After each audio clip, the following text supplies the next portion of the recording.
Olá, queridos alunos dos oitavos anos, estamos aqui com mais uma aula virtual de correção de atividades. Vamos fazer a correção das páginas 152 até a página 158 do livro Tecendo Linguagens do oitavo ano.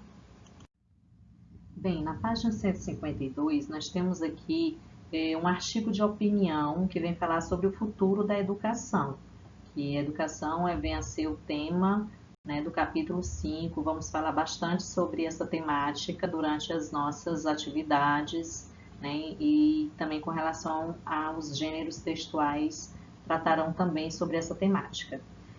Falando um pouco sobre o artigo de opinião, o artigo de opinião é um gênero textual cujo objetivo é convencer o leitor sobre uma determinada ideia, né? Por isso que o próprio nome do gênero nós já temos aí opinião.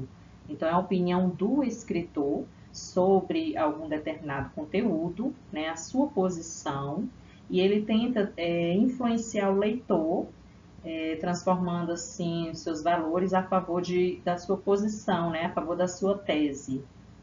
O autor ele se utiliza de argumentos e também contra-argumentos para sustentar, negociar diferentes sentidos para a questão, né, controversa apresentada.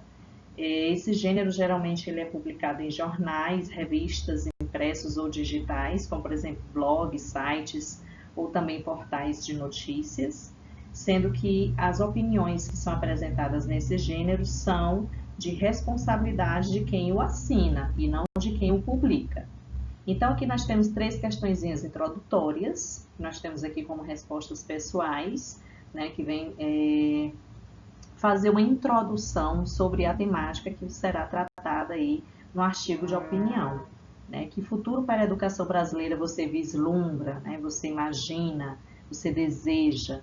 Né? Nós desejamos uma educação brasileira que chegue a todos, né? Que não haja mais nenhuma criança, nenhum adolescente, né? Que todas as pessoas possam ter de fato, né, acesso a ela, porque nós sabemos que a educação é um direito de todos, mas que infelizmente nem todos nem todos acabam tendo realmente acesso a uma educação, e quando às vezes, né, isso acontece, nem sempre é uma educação de qualidade. Então, o bom é que essa educação brasileira fosse vista realmente como prioridade, né, pelos nossos gestores políticos, que eles não lembrassem da educação apenas no período eleitoral, mas sim durante, né, todos os seus 4 anos de mandato, que pudessem realmente focar, né, as suas ações na melhoria da educação brasileira.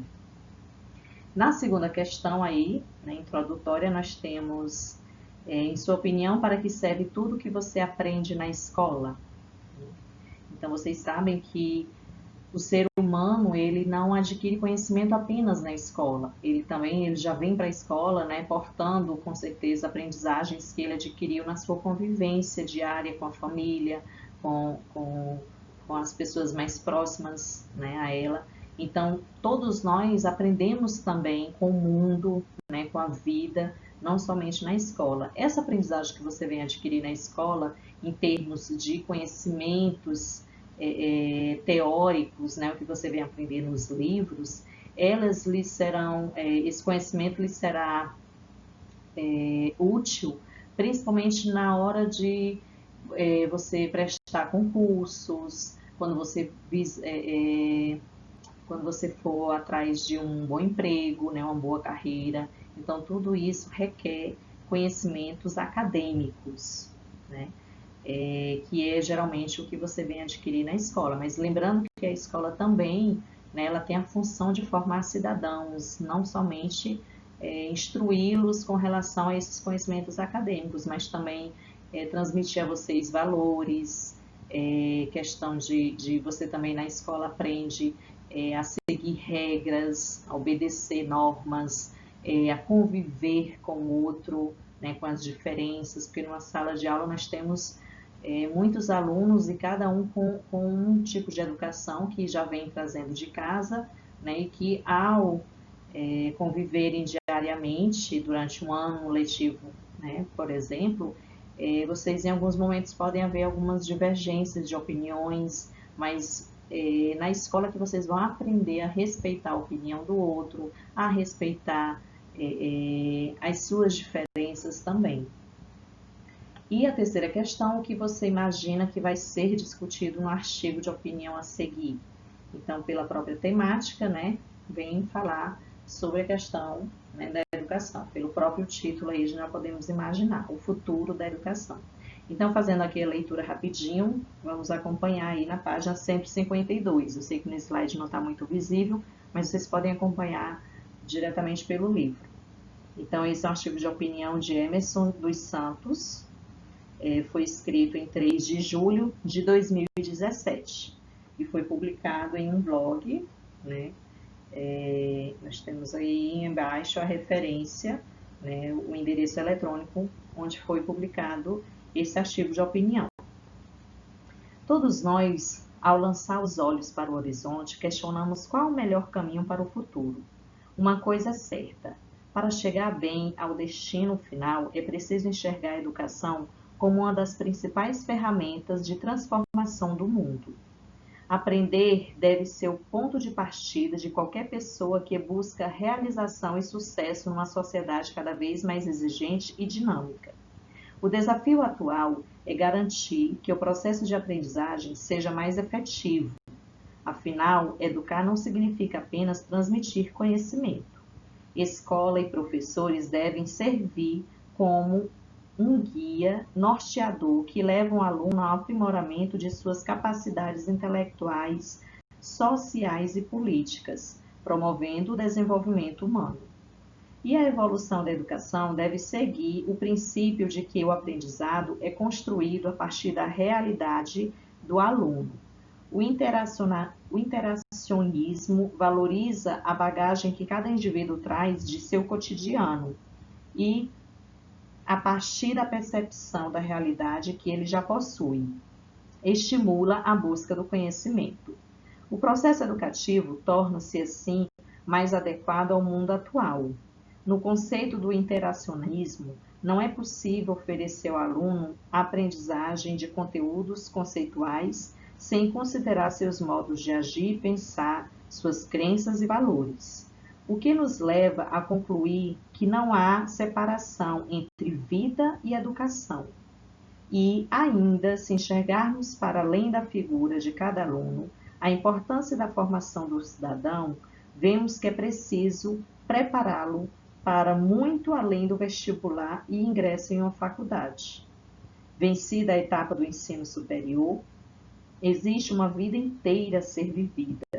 E quanto mais preparados estiverem, mais condições esses futuros cidadãos terão de corresponder às necessidades e expectativas do mercado de trabalho e da sociedade, podendo contribuir significativamente para a transformação do mundo. Nossa sociedade exige mudanças que atendam às suas necessidades. O ser humano que se formava anos atrás, certamente será muito diferente daquele que sairá da escola ou da universidade nas gerações futuras. Durante muito tempo, esperava-se do indivíduo que ele apenas reproduzisse aquilo que ouviu e aprendeu. Hoje é necessário educar pessoas para que se transformem em cidadãos com senso crítico e capacidade de interagir com o cotidiano à sua volta. É por isso e para isso que especialistas na arte de ensinar avançam firmes e confiantes rumo ao futuro, formando profissionais para profissões que ainda não existem e cidadãos para um futuro melhor. Bem, passando agora para as questões referentes ao texto que foi lido, né, o artigo de opinião, que vem falar sobre o futuro da educação, nós temos aqui algumas questões de interpretação textual. Na primeira questão, pede para que você releia o primeiro parágrafo e que responda a essas questões. Na letra A diz, uma questão controversa é aquela que pode suscitar polêmica, opiniões diferentes ou reflexões acerca de um tema específico. Ou seja, tudo aquilo que pode causar um assunto, que pode causar uma polêmica, eu posso chamar de uma questão controversa. Nesse sentido, qual é a questão controversa que foi apresentada no texto que foi lido, né, no artigo de opinião? Então, ele vem falar principalmente qual seria o tema polêmico.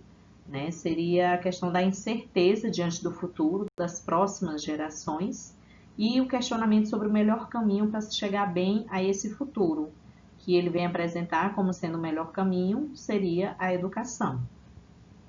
Na letra B, qual é a tese defendida pelo autor, né, do artigo, como uma resposta a essa questão, né? Ou seja, para ele, qual é, né, o caminho para se chegar a esse futuro? Ele mesmo apresenta, né, a educação como um caminho. Lá ainda no primeiro parágrafo, né, bem no iniciozinho, nós temos aí: uma coisa é certa, para chegar bem ao destino final é preciso enxergar a educação como uma das principais ferramentas de transformação do mundo. Então, essa aí é a resposta que ele dá para essa questão controversa. Você concorda com ele? Por quê? Aí, né, é algo pessoal, mas eu acredito que todos vocês vão de concordar que é através da educação que a gente realmente pode transformar o mundo e a gente pode transformar as nossas vidas, né, desejamos que seja para algo melhor. Na letra C, segundo o autor, qual é o principal desafio da escola? Então, para ele, o desafio é garantir o processo de aprendizagem de uma forma eficiente, né?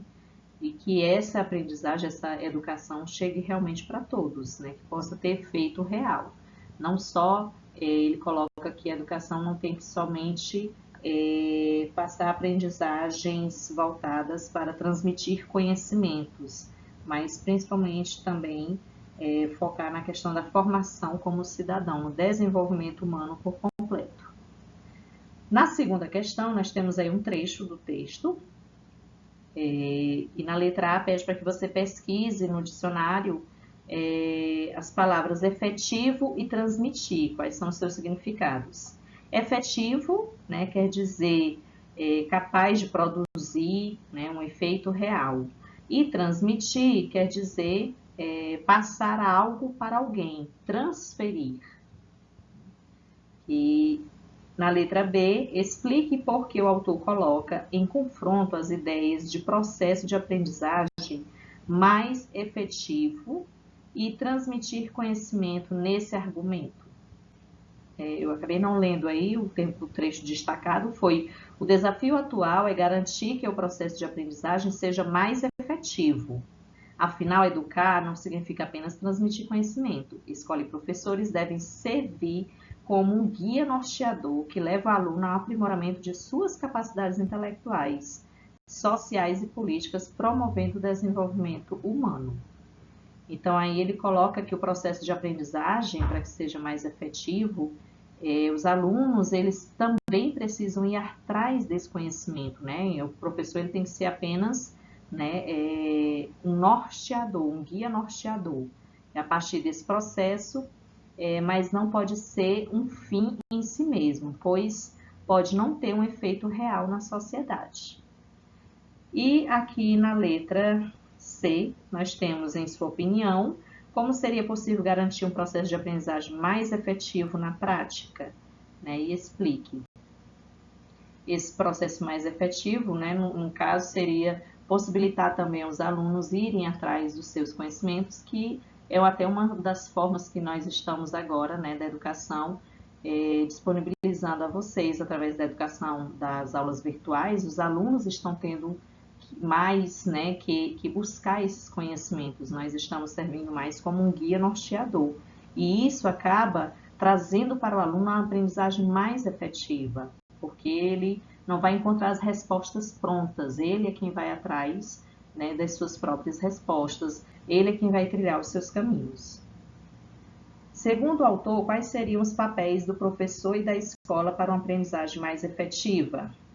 A escola servir como um guia norteador da aprendizagem, né, para promover o desenvolvimento de capacidades intelectuais, também sociais e políticas do aluno, não somente as intelectuais, mas formar o aluno, né, de uma forma integral.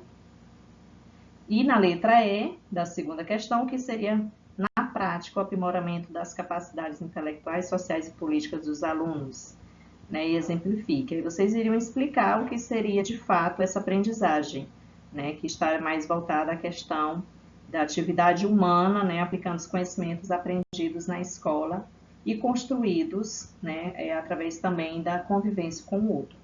Na terceira questão, nós temos aí também respostas pessoais que vocês teriam que falar quais os argumentos, né, que o autor apresenta que lhe convenceram e quais os que você discorda com relação ao que ele fala sobre o futuro da educação. Bem, continuando a terceira questão, nós temos aqui a letra C, com quais argumentos você concorda parcialmente e poderia considerar em determinada situação? Explique. Também, né, nós temos aí uma resposta pessoal que vai, né, dar a opinião de cada um de vocês. Quais os argumentos vocês concordam, discordam e concordam parcialmente.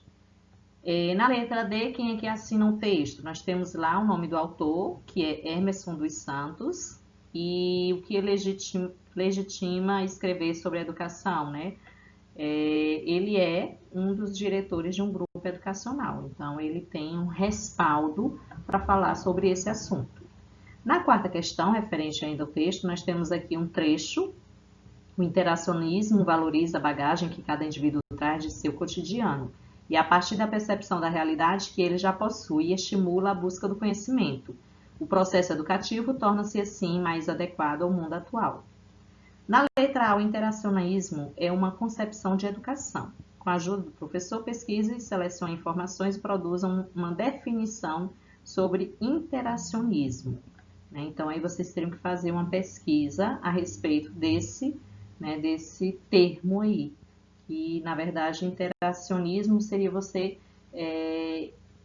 como se fosse interagir, né, os conhecimentos que o aluno traz como bagagem para a escola, até porque já foi falado aqui que todos, né, nós adquirimos conhecimentos também fora da escola. Então, esses conhecimentos a gente acaba compartilhando deles, né, na nossa convivência diária no âmbito escolar. Então, trazer esses conhecimentos também para dentro dos conteúdos, né, que serão trabalhados durante as aulas, fazer uma inferência, né, com os conhecimentos que o aluno já traz, é uma das formas de interacionismo. Compare as informações pesquisadas com as apresentadas pelo autor do texto sobre interacionismo da educação, que tem mais ou menos, né, esse sentido de compartilhar, né, os conhecimentos adquiridos com os conhecimentos que serão ainda, né, assimilados. Na letra C, o que você achou desse conceito aplicado à sala de aula? Em sua escola, as relações de aprendizagem são interacionistas? Aí vai dar a opinião de vocês. Vocês acham que durante as aulas, nós professores usamos esses conhecimentos que vocês trazem como bagagem durante a explicação dos conteúdos? A gente faz uma abordagem sobre o que vocês realmente já sabem, o que é que vocês já conhecem sobre alguns conteúdos? Aí vai dar opinião, respostas pessoais. Na letra D, o autor deveria ter citado a fonte das definições apresentadas sobre interacionismo e por quê? Né? Então, sempre que a gente apresenta termos científicos dentro de artigo de opinião, é importante que a gente destaque a fonte, né, de onde foi retirado esse conceito, essa opinião, né, em textos de divulgação científica, até para dar um respaldo maior ao que eu estou falando. Então, é interessante que haja, né, essa fonte aí que seja citada, né? Embora ele não tenha feito isso, porém, é importante que no artigo de opinião isso aconteça. Na letra E, qual pode ser a consequência na relação com o leitor em ocultar a fonte em um artigo de opinião? Isso pode criar, às vezes, uma dúvida, não dá tanta credibilidade assim ao texto, né, à opinião do autor. Porque quando nós colocamos uma fonte, aí isso dá um respaldo maior ao leitor, que vai ver que você realmente sabe do que está falando, você tem como comprovar, né, as suas opiniões. Dando sequência, na quinta questão, pede para que você releia o último parágrafo, com a conclusão apresentada pelo autor para reforçar, né, a tese com relação ao futuro, né, partir depender um pouco da questão da educação. Então, o autor conclui que quanto mais preparadas as gerações futuras estiverem, mais condições terão para atender às suas necessidades e às expectativas do mercado de trabalho da sociedade. Porque sabemos que cada vez mais o mercado de trabalho está mais exigente, mais competitivo, e as pessoas estão tendo que ter mais conhecimentos. Nós, por exemplo, durante essas aulas, tivemos que ir atrás de novas informações, de novas formações, para poder conseguirmos ministrar aulas, né, através de formas virtuais, que nós não tivemos durante os nossos cursos de graduação. A maioria dos professores não tivemos disciplinas de informática, como fazer uma videoaula, como gravar um slide em áudio. Então, nada disso nos foi repassado durante a nossa formação. Então, aos professores, futuramente, esses já vão ter, com certeza, as novas grades curriculares aí dos novos cursos de graduação já vão, talvez, contemplar disciplinas nessa área. Até porque nunca tínhamos, né, passado por uma situação em que o professor teria que dar aula, né, à distância. Então, dessa forma, nós tivemos que nos adaptar à nossa nova realidade. E, finalizando aí na sexta questão, os argumentos e a conclusão colocada por ele pode ser considerado uma resposta à controversa questão sobre o futuro das próximas gerações e o melhor caminho para chegar bem a esse futuro, e dê sua opinião. Sim, né? Nós, professores, apesar de já termos a nossa formação, tivemos que ir atrás de novos conhecimentos. Então, quanto mais aprendemos, quanto mais informações nós temos, isso nos será útil e vai poder corresponder, né, às expectativas do mercado de trabalho e também, né, do que pede aí a sociedade. Dando sequência, nós temos aqui mais à frente, vem falar um pouco sobre a questão da linguagem do texto. Ele vem apresentar um pouco, né, a composição do artigo de opinião, como é que ele é escrito. Ele deve ser organizado em parágrafos e que geralmente apresenta contextualização, né, inicial, que é uma abordagem geral. Vai apresentar a tese, que seria o problema, né, a questão controversa, a questão polêmica, os argumentos acerca dessa questão e também os contra-argumentos, o detalhamento, o problema, a análise e a conclusão, né, que seria a ideia geral, ou seja, a resposta a essa questão controversa que foi apresentada inicialmente. Então, geralmente possui um artigo de opinião essa estrutura. Aí nós temos aí na primeira questão, né, pede para que vocês releiam os argumentos extraídos do artigo e relacionem aos itens a seguir. Então, nós temos aí as alternativas A, B, C e D, e nós temos aqui as numeradas 1, 2, 3 e 4 com relação à composição, né, que faz parte do artigo de opinião. Então, as respostas aí nós temos na letra A, o pontozinho é o 2, na letra B nós temos o 3, na letra C o 1 e na letra D o 4. E na segunda questão ele vai apresentar aqui informações sobre os tipos de argumento que podem ser utilizados no artigo de opinião. São 4 tipos. É o argumento de autoridade, que é quando eu vou fazer uma citação, né? Eu vou citar uma fonte, alguém, um especialista, né, em torno desse tema, a opinião dele. Princípio, né? O argumento de princípio é quando eu vou apelar para princípios sociais e humanos incontestáveis. O argumento de causa, ele vai apresentar conjunto de causas do problema. E o argumento de exemplificação é quando vai apresentar exemplos de fatos comparáveis ao que se pretende defender. Então, com relação a esses tipos de argumento, apareceu no artigo de opinião, né, trechos que apresentam esses 4 tipos de argumento. Aí pede que você identifique e transcreva, né, trechos do artigo desses argumentos aí. Na letra A, o argumento de autoridade ele foi utilizado quando ele vem falar sobre o interacionismo, né? Embora ele não tenha citado a fonte, não tenha apresentado a fonte, porém ele apresenta um argumento de autoridade, pois ele se baseia em um conceito confiável e reconhecido por especialistas em educação. Então, lá no segundo parágrafo, na letra A, vocês vão colocar segundo parágrafo. Na letra B, o argumento de princípio, ele vai encontrar-se lá no início, né, do texto, bem no iniciozinho, que ele vem dizer: aprender deve ser o ponto de partida de qualquer pessoa que busca a realização e sucesso numa sociedade cada vez mais exigente e dinâmica. Então, lá no primeiro parágrafo, nós temos aí o argumento de princípio, na letra B. Na letra C, o argumento de causa, ele vai estar presente lá no terceiro parágrafo, e o de exemplificação também no terceiro parágrafo.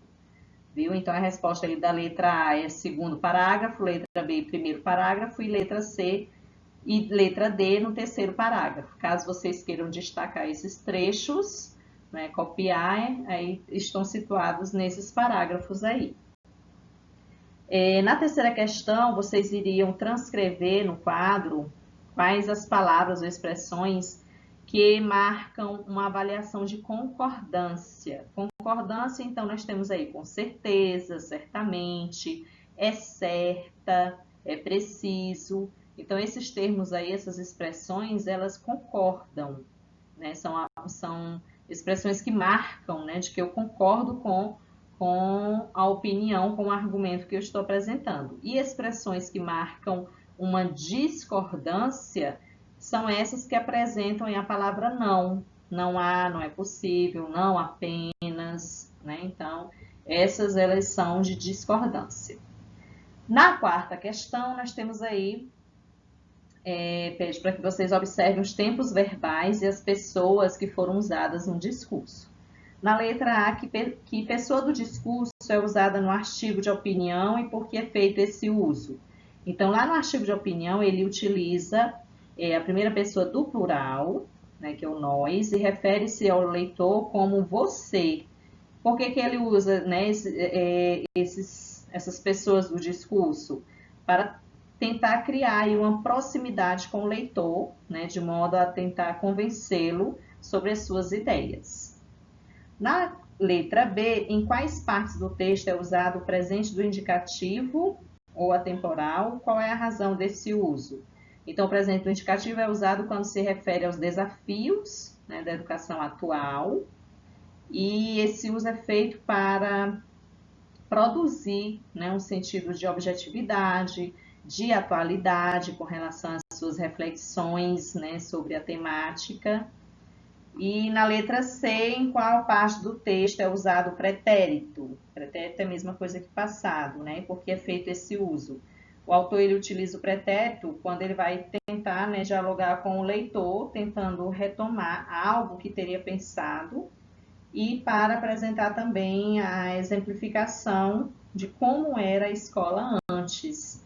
Então, já que ele vai falar da escola no período passado, claro que ele vai usar, né, termos, né, que remetem ao pretérito. O pretérito é usado também para realizar uma contextualização inicial e para comparar com o que era antes e o que deve ser de agora em diante. Bem, encerrando aí essa parte da linguagem do texto, nós temos aqui a quinta questão. O autor faz uso dos seguintes articuladores textuais, afinal, assim, para concluir, portanto, e responda: que relação de sentido esses articuladores estabelecem entre as ideias que conectam? Esses articuladores, eles estabelecem um sentido de conclusão, né? Afinal, assim, para concluir, portanto, então, da ideia de conclusão. Em sua opinião, por que o autor do artigo de opinião faz uso desses articuladores e não de outros?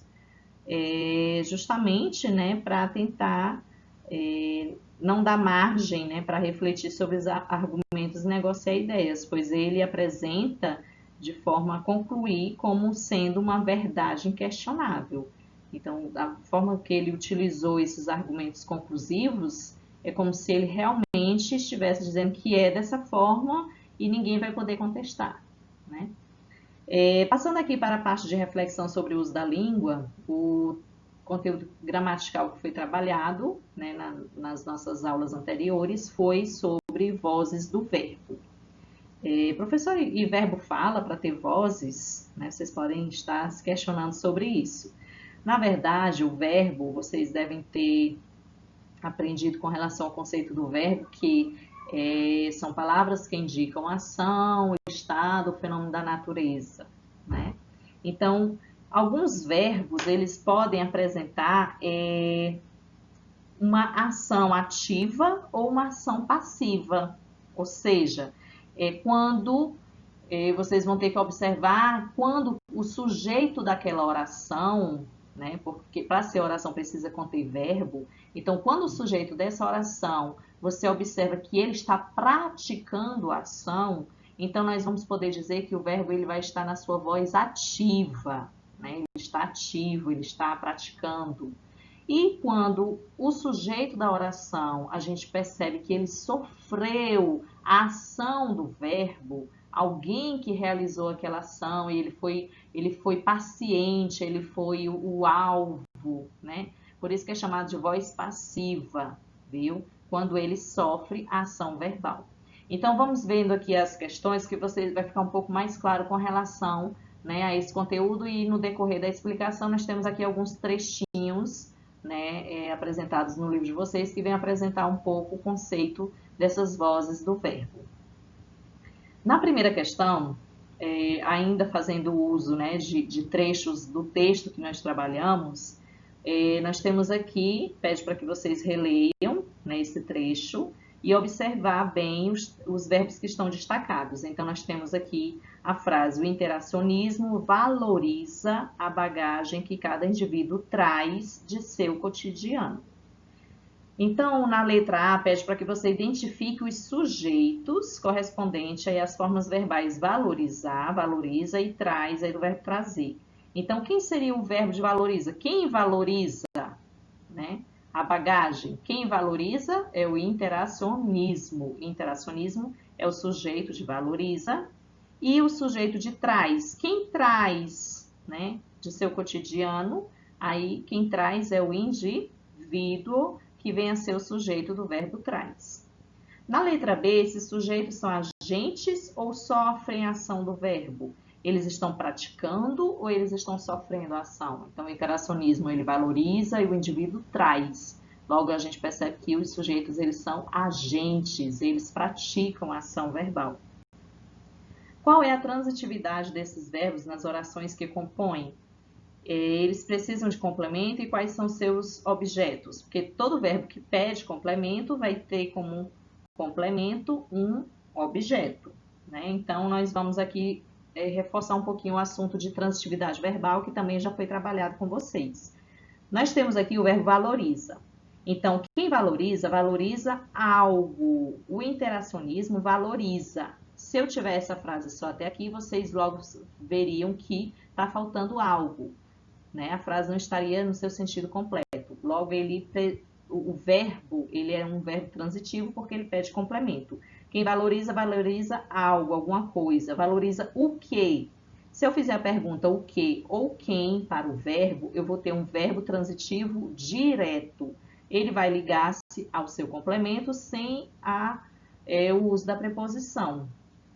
Então, nós temos aqui o interacionismo valoriza o quê? A bagagem. Né? A bagagem que cada indivíduo traz do seu cotidiano seria o complemento desse verbo. Né? Então, principalmente a bagagem aí seria, né, o termo principal desse complemento, que seria um objeto direto, porque tudo que completa um verbo transitivo direto é um objeto direto. Com relação ao outro verbo aí que nós temos, traz, que vem do verbo trazer, né, o indivíduo traz. Se eu falar só isso, né, cada indivíduo traz, a frase não estaria completa. Logo, também podemos ver que é um verbo transitivo, pede complemento, e quem traz, traz, né, algo, né, de algum lugar, né, traz alguma coisa. Então, aqui, se nós formos observar, ele é um verbo que pede dois complementos. Então, nós vamos dizer que ele é um verbo transitivo direto e indireto. Por quê? Ele vai trazer o quê? Cada indivíduo traz o quê? A bagagem. né? Que é o objeto direto, que também está completando o verbo trazer e completando o verbo valoriza. E aí nós temos, né, ele vai trazer o que aí, né, é um pronome relativo que faz referência à bagagem, que é a palavra anterior. Então, a bagagem é o complemento do verbo trazer também, né? E nós temos aí como objeto indireto de seu cotidiano o de, né? Vocês observam aí a preposição indicando que ele é um objeto indireto. O objeto indireto ele vai apresentar a preposição. Nós temos aqui na letra B, esses sujeitos são agentes ou sofrem ação dos verbos valorizar e trazer? Né? Nós podemos observar que eles são sujeitos agentes. Ah, não, já foi falado, né? Então, nós temos na letra D, desculpem, qual é a função do pronome que nesse trecho? Já falei aqui, o pronome que é um pronome relativo que faz referência ao termo bagagem, né? Que foi falado anteriormente. Na segunda questão, veja abaixo duas maneiras de construir a segunda oração do trecho destacado. Cada indivíduo traz a bagagem de seu cotidiano, e a bagagem é trazida por cada indivíduo do seu cotidiano. O sentido da frase é o mesmo, porém a construção, vocês podem observar que houve alteração, né? Quais são os sujeitos das duas orações reconstruídas? Então, na primeira oração, nós temos como sujeito o verbo é traz, quem traz a bagagem de seu cotidiano? Cada indivíduo. E na segunda oração, nós temos aí a locução verbal é trazida, né, por cada indivíduo. Quem é trazida? A bagagem. Então, houve aí uma alteração com relação ao sujeito. Na primeira é cada indivíduo e na segunda é a bagagem. Na letra B, nós temos aí esses sujeitos são os mesmos identificados na atividade 1? Não, né? Nós temos aqui, na atividade 1, era apenas o indivíduo, né, que foi utilizado. O primeiro sujeito é o mesmo da segunda oração na atividade 1. O segundo não aparece na atividade 1 como sujeito, que é a bagagem, né, trazida por cada indivíduo de seu cotidiano. Na letra C, nessas orações reconstruídas, os sujeitos são agentes ou sofrem ação expressa pelo verbo? E explique. Se você observar, lá na frase 1, né, no verbo traz, cada indivíduo traz. O sujeito indivíduo, ele está praticando ou está sofrendo ação? Ele traz a bagagem. Então, ele está praticando. Então, na oração, na primeira oração, nós temos um sujeito agente, que é quando o sujeito pratica a ação expressa pelo verbo. Na oração 2, né, nós temos a bagagem é trazida por cada indivíduo. A bagagem praticou ação, ela sofreu ação. Ela sofre ação, né, expressa aí pelo verbo, logo ela é um sujeito paciente, tá? Que quando nós temos o sujeito que ele é agente, nós chamamos de voz ativa. Quando o sujeito ele é paciente, é voz passiva. Bem, dando continuidade aqui, na terceira questão, pedi para ler as informações que eu falei um pouco, né, sobre a questão da voz ativa e da voz passiva. Na letra A, na oração, a bagagem é trazida por cada indivíduo de seu cotidiano. Qual é a função da expressão destacada? Por cada indivíduo. Então, nós temos aí a oração, a bagagem é trazida. Nós sabemos que o sujeito ele é paciente, ele sofreu ação. Por cada indivíduo, foi quem praticou a ação dentro da voz passiva, né? Quando eu tenho, né, esse termo, né, que pratica a ação dentro da voz passiva, ele não é o sujeito, mas ele foi quem praticou a ação, eu vou dar nome a esse termo aí, né, destacado de agente da passiva, pois ele age, né, sobre o sujeito lá, que é a bagagem. Ele foi quem praticou a ação sobre o sujeito. Então, ele vai ser chamado de agente da passiva, porque nós temos aí, né, uma frase que está na sua voz passiva. Na letra B, explique como ocorreu a reconstrução da segunda oração, né, na atividade 2. Então, quando nós vamos passar a segunda oração, ela está na voz passiva, né? O objeto, que antes era objeto direto, passa a ser sujeito, né? A forma verbal, ela vai receber um auxiliar, vai passar a ser uma locução verbal, né? E que geralmente essa locução verbal vai apresentar um verbo auxiliar, mais um verbo no particípio, que é quando o verbo termina em ado ou ido.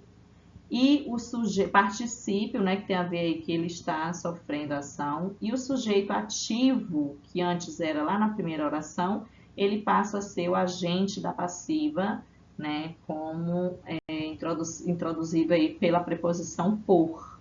Então, ele vai ser, ele vai continuar sendo agente, só que ele agora não é mais o sujeito, né, da oração. O sujeito, ele vai sofrer, né, uma ação expressa pelo verbo.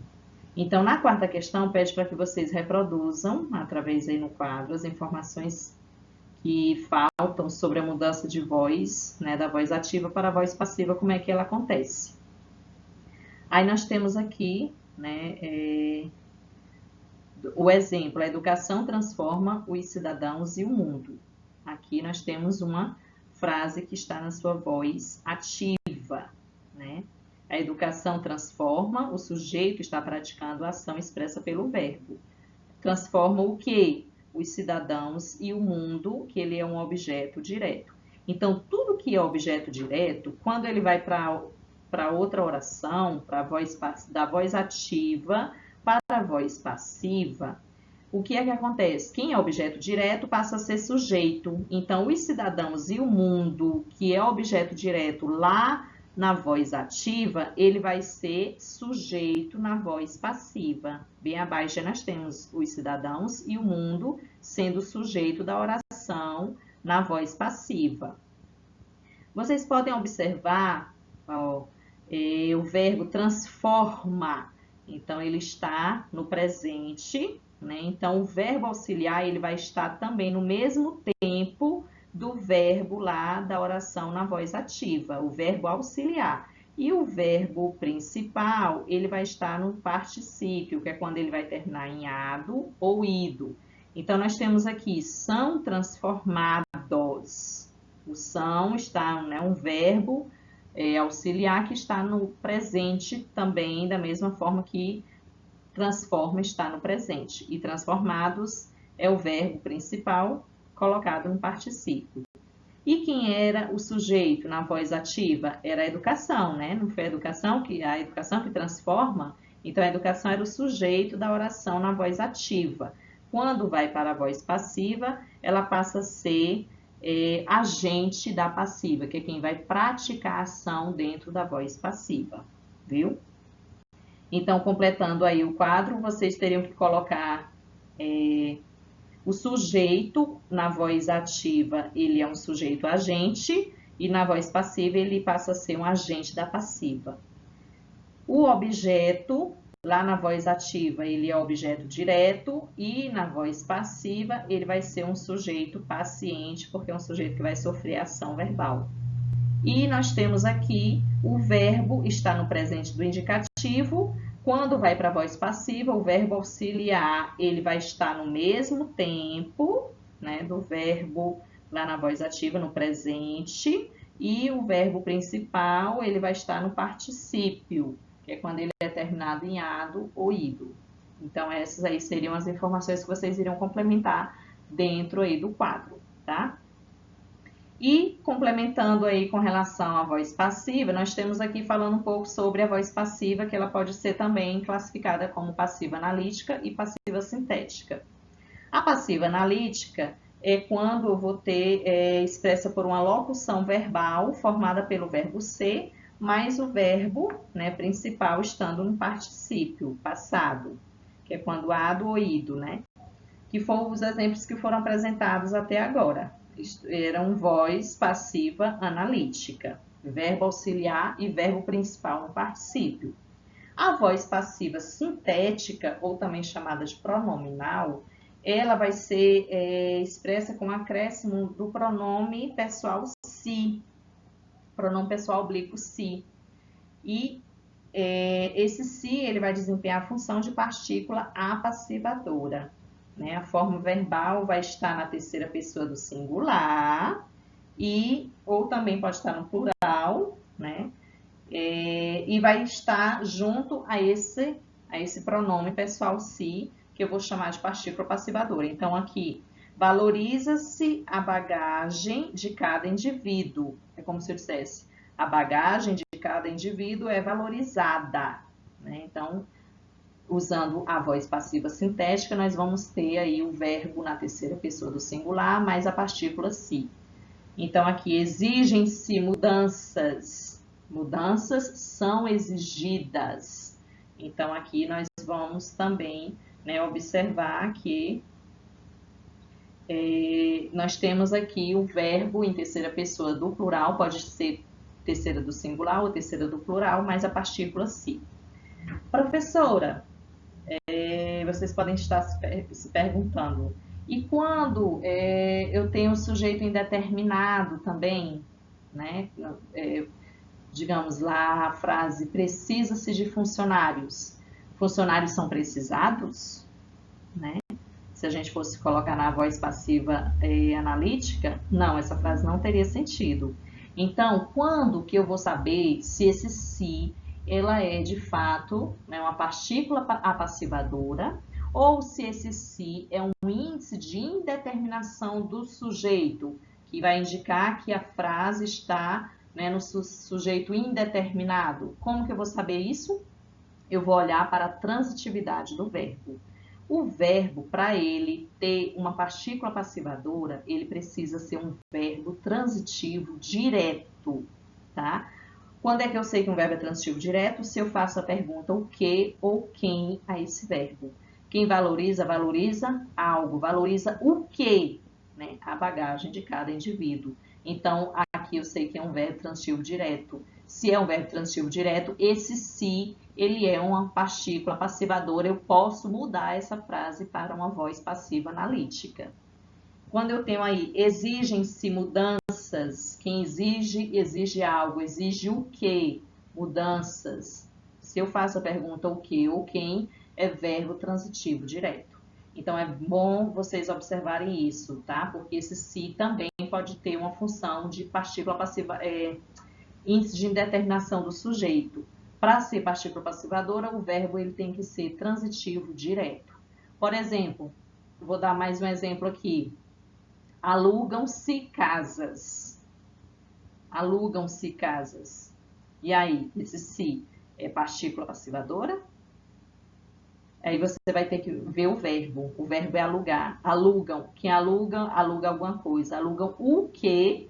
Casas. Então, ele é um verbo transitivo direto, porque eu fiz a pergunta o que. Se eu fizer a pergunta o que ou quem, é verbo transitivo direto. Logo, esse se é uma partícula passivadora. Eu poderia mudar essa frase para casas são alugadas. Viu?